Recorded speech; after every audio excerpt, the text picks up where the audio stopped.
বৃষ্টি আল্লাহর অশেষ। বৃষ্টি নামলেই অনেকের মনে রোমান্টিকতা জাগে, কিন্তু এক ফোঁটা বৃষ্টি, প্রতিটি ফোঁটায় কৃষকের জড়িয়ে থাকে অনেক আশা, জীবিকার হাতছানি আর ভরসার ছায়া। বৃষ্টির প্রথম ছোঁয়ায় কৃষকের মুখে ফোটে ফুটে হাসি, কারণ এই বৃষ্টি তার ধানের চারা বাঁচাবে, তুলে দেবে মাটির কোলে প্রাণ। রিমঝিম বৃষ্টি, মেঘাচ্ছন্ন আকাশ, সকলেই যখন অলস সময় গুনছে, হঠাৎ চোখে পড়ল একদল কৃষক। তারা মনের আনন্দে বৃষ্টির মাঝেই ধানের পরিচর্যা করছে।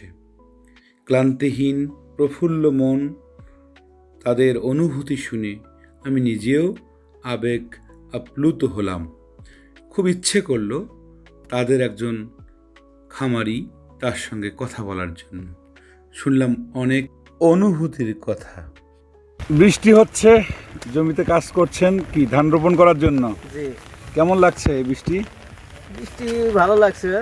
এটা আপনাদের অনেক সময়কে এবং সেচের যে টাকাটা লাগতো এটা কমে দিচ্ছে, তাই না? যাক, আপনারা হ্যাপি তো ইনশাআল্লাহ? আলহামদুলিল্লাহ। কেমন ফল প্রত্যাশা করছেন এবছর? ফসল কেমন হবে? ফসল আশা করি ভালো হবে। ধন্যবাদ আপনাকে। আসসালামু আলাইকুম।